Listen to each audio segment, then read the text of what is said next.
शांताकारं भुजंगशयनं पद्मनाभं सुरेशं विश्वाधारं गगनसदृशं मेघवर्णं शुभांगं लक्ष्मीकान्तं कमलनयनं योगिभिर्ध्यानगम्यं वन्दे विष्णुभवभयहरं सर्वलोकैकनाथं। ओम नमो भगवते वासुदेवाय। आपका भक्ति कथा चैनल पर स्वागत है। आपका दिन शुभ और मंगलमय हो। आज दिनांक 27 अप्रैल और दिन सोमवार है। आज वैशाख शुक्ल पक्ष की एकादशी है। आज सूर्योदय का समय सुबह 5:39 और सूर्यास्त शाम 6:53 पर होगा। ब्रह्म मुहूर्त रहेगा सुबह 4:12 से सुबह 4:55 तक। वहीं अभिजीत मुहूर्त सुबह 11:49 से दोपहर 12:42 तक रहेगा।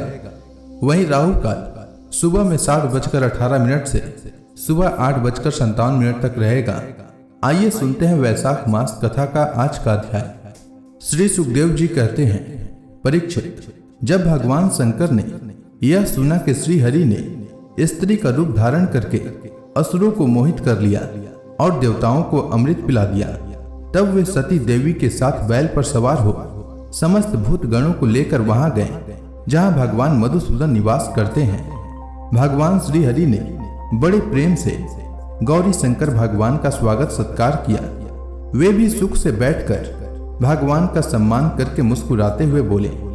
श्री महादेव जी ने कहा, समस्त देवों के आराध्य देव, आप विश्वव्यापी जगदीश्वर एवं जगत स्वरूप हैं। समस्त चराचर पदार्थों के मूल कारण ईश्वर और आत्मा भी आप ही हैं। इस जगत के आदि अंत और मध्य आप से ही होते हैं, परंतु आप आदि मध्य और अंत से रहित हैं। आपके अविनाशी स्वरूप में दृष्टा, दृश्य, भोक्ता और भोग्य का भेदभाव नहीं है। वास्तव में आप सत्य चिन्मात्र ब्रह्म ही हैं। कल्याणकामी महात्मा लोग इस लोक और परलोक दोनों की आसक्ति एवं समस्त कामनाओं का परित्याग करके आपके चरण कमलों की ही आराधना करते हैं। आप अमृत स्वरूप, समस्त प्राकृत गुणों से रहित, शोक की छाया से भी दूर, स्वयं परिपूर्ण ब्रह्म हैं। आप केवल आनंद स्वरूप हैं। आप निर्विकार हैं। आपसे भिन्न कुछ नहीं है, परंतु आप सबसे भिन्न हैं। आप विश्व की उत्पत्ति, स्थिति और प्रलय के परम कारण हैं। आप समस्त जीवों के शुभाशुभ कर्म का फल देने वाले स्वामी हैं, परंतु यह बात भी जीवों की अपेक्षा से ही कही जाती है। वास्तव में आप सबकी अपेक्षा से रहित अनपेक्ष हैं। स्वामी, कार्य और कारण, द्वैत और अद्वैत, जो कुछ है वह सब एकमात्र आप ही हैं। ठीक वैसे ही जैसे आभूषणों के रूप में स्थित स्वर्ण और मूल स्वर्ण में कोई अंतर नहीं है, दोनों एक ही वस्तु हैं। लोगों ने आपके वास्तविक स्वरूप को न जानने के कारण आप में नाना प्रकार के भेदभाव और विकल्पों की कल्पना कर रखी है। यही कारण है कि आप में किसी प्रकार की उपाधि न होने पर भी गुणों को लेकर भेद की प्रतीति होती है। प्रभु, कोई आपको ब्रह्म समझते हैं तो दूसरे आपको धर्म कहकर वर्णन करते हैं। इसी प्रकार कोई आपको प्रकृति और पुरुष से परे परमेश्वर मानते हैं तो कोई विमला, उत्कर्षिणी, ज्ञान, क्रिया, योगा, प्रहवी, सत्या, ईशाना और अनुग्रह, इन 9 शक्तियों से युक्त परम पुरुष तथा दूसरे क्लेश कर्म आदि के बंधन से रहित पूर्वजों के भी पूर्वज अविनाशी पुरुष विशेष के रूप में मानते हैं। प्रभु, मैं, ब्रह्मा और मरीचि आदि ऋषि जो सत्व गुण की सृष्टि के अंतर्गत हैं, जब आपकी बनाई हुई सृष्टि का भी रहस्य नहीं जान पाते, तब आपको तो जान ही कैसे सकते हैं। फिर जिनका चित्त माया ने अपने वश में कर रखा है और जो सर्वदा रजोगुणी और तमोगुणी कर्मों में लगे रहते हैं, वे असुर और मनुष्य आदि तो भला जानेंगे ही क्या। प्रभु, आप सर्वात्मक एवं ज्ञान स्वरूप हैं, इसलिए वायु के समान आकाश में अदृश्य रहकर भी आप संपूर्ण चराचर जगत में सदा सर्वदा विद्यमान रहते हैं तथा इसकी चेष्टा, स्थिति, जन्म, नाश, प्राणियों के कर्म एवं संसार के बंधन, मोक्ष सभी को जानते हैं। प्रभु, आप जब गुणों को स्वीकार करके लीला करने के लिए बहुत से अवतार ग्रहण करते हैं, तब मैं उनका दर्शन करता ही हूँ। अब मैं आपके उस अवतार का भी दर्शन करना चाहता हूँ जो आपने स्त्री रूप में ग्रहण किया था, जिससे दैत्यों को मोहित करके आपने देवताओं को अमृत पिलाया। स्वामी, उसी को देखने के लिए हम सब आए हैं। हमारे मन में उसके दर्शन का बड़ा कौतूहल है। श्री सुखदेव जी कहते हैं, जब भगवान शंकर ने विष्णु भगवान से प्रार्थना की तब वे गंभीर भाव से हंसकर शंकर जी से बोले। श्री विष्णु भगवान ने कहा, शंकर जी, उस समय अमृत का कलश दैत्यों के हाथ में चला गया था, अतः देवताओं का काम बनाने के लिए और दैत्यों का मन एक नए कौतूहल की ओर खींच लेने के लिए ही मैंने वह स्त्री रूप धारण किया था। देव शिरोमणि, आप उसे देखना चाहते हैं, इसलिए मैं आपको वह रूप दिखाऊंगा, परंतु वह रूप तो कामी पुरुषों का ही आदरणीय है, क्योंकि वह काम भाव को उत्तेजित करने वाला है।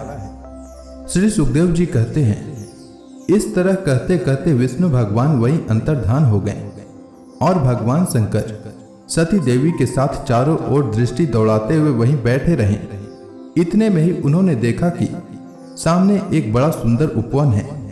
उसमें भांति भांति के वृक्ष लग रहे हैं जो रंग बिरंगे फूल और लाल लाल कपोलों से भरे पूरे हैं। उन्होंने यह भी देखा कि उस उपवन में एक सुंदरी स्त्री गेंद उछाल उछाल कर खेल रही है। वह बड़ी ही सुंदर साड़ी पहने हुए है और उसकी कमर में करधनी की लड़ियां लटक रही है। गेंद के उछालने और लपक कर पकड़ने से उसके स्तन और उस पर पड़े हुए हार हिल रहे हैं। ऐसा जान पड़ता था मानो इनके भार से उसकी पतली कमर पग पग पर टूटते टूटते बच जाती है। वह अपने लाल लाल पल्लों के समान सुकुमार चरणों से बड़ी कला के साथ ठुमुक ठुमुक चल रही थी। उछलता हुआ गेंद जब इधर उधर छलक जाता था तब वह लपक कर उसे रोक लेती थी। इससे उसकी बड़ी बड़ी चंचल आंखें कुछ उद्विग्न सी हो रही थी। उसके कपोलों पर कानों के कुंडलों की आभा जगमगा रही थी और घुंघराली काली काली अलकें उन पर लटक आती थी, जिससे मुख और भी उल्लसित हो उठता था। जब कभी साड़ी सरक जाती और केसों की वेणी खुलने लगती तब अपने अत्यंत सुकुमार बाएं हाथ से वह उन्हें संभाल संवार लिया करती थी। उस समय भी वह दाहिने हाथ से गेंद उछाल उछाल कर सारे जगत को अपनी माया से मोहित कर रही थी। गेंद से खेलते खेलते उसने तनिक सलज भाव से मुस्कुराकर तिरछी नजर से शंकर जी की ओर देखा। बस उनका मन हाथ से निकल गया। वे मोहिनी को निहारने और उसकी चितवन के रस में डूबकर इतने विह्वल हो गए कि उन्हें अपने आप की भी सुधि न रही। फिर पास बैठी हुई सती और गणों की तो याद ही कैसे रहती। एक बार मोहिनी के हाथ से उछलकर गेंद थोड़ी दूर चला गया, वह भी उसी के पीछे दौड़ी। उसी समय शंकर जी की देखते देखते वायु ने उसकी झीनी सी साड़ी करधनी के साथ ही उड़ा ली। मोहिनी का एक एक अंग बड़ा ही रुचिकर और मनोरम था। जहां आंखें लग जाती लगी ही रहती। यही नहीं, मन भी वहीं रमण करने लगता। उसको इस दशा में देखकर भगवान शंकर उसकी ओर अत्यंत आकृष्ट हो गए। उन्हें मोहिनी भी अपने प्रति आसक्त जान पड़ती थी।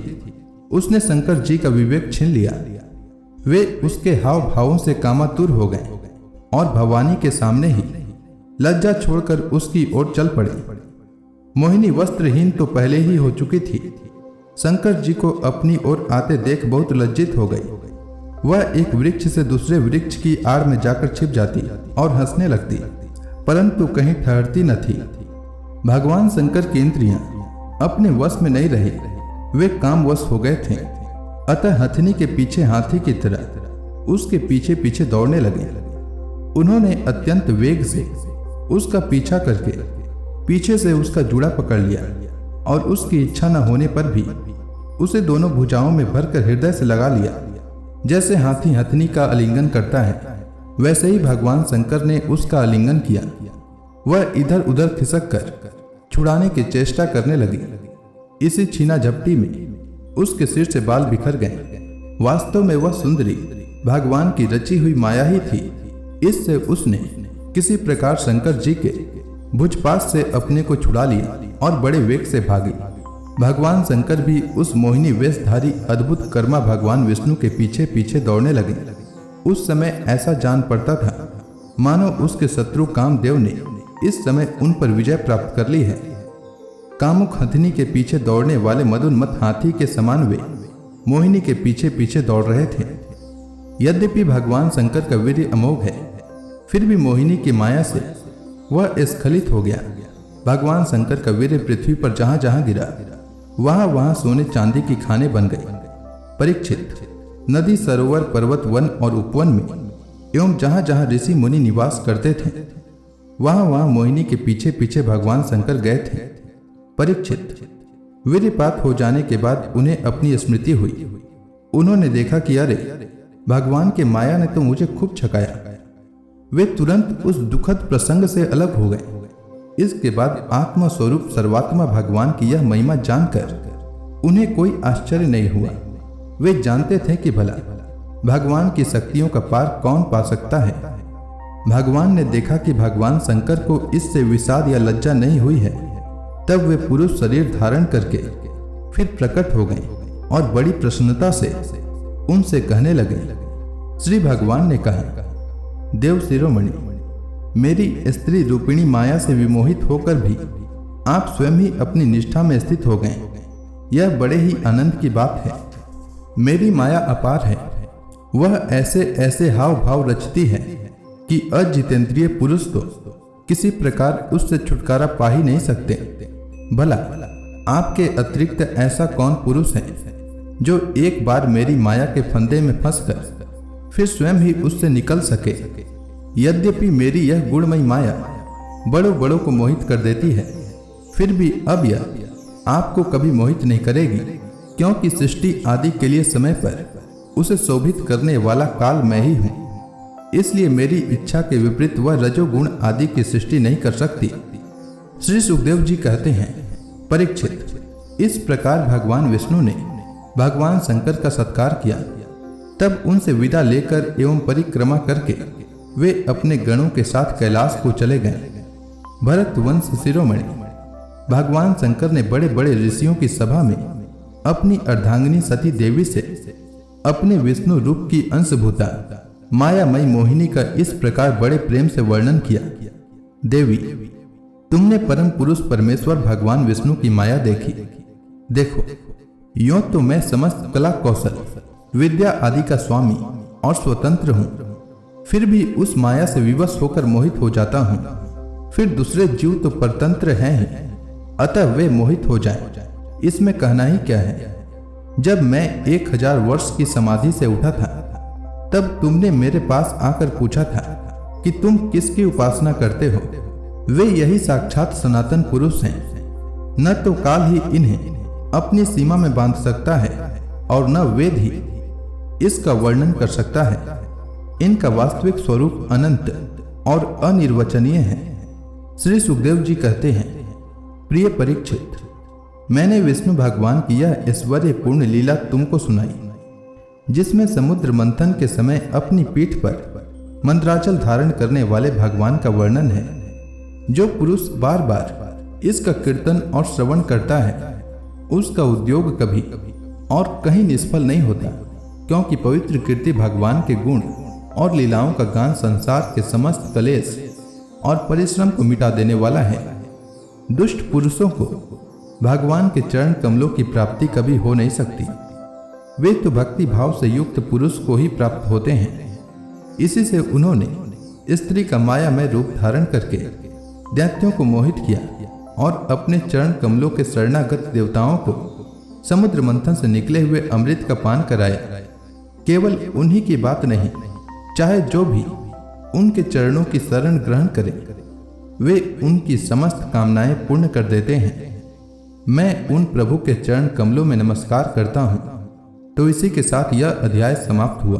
तो प्रेम से बोलिए विष्णु भगवान की जय, समस्त देवी देवताओं की जय।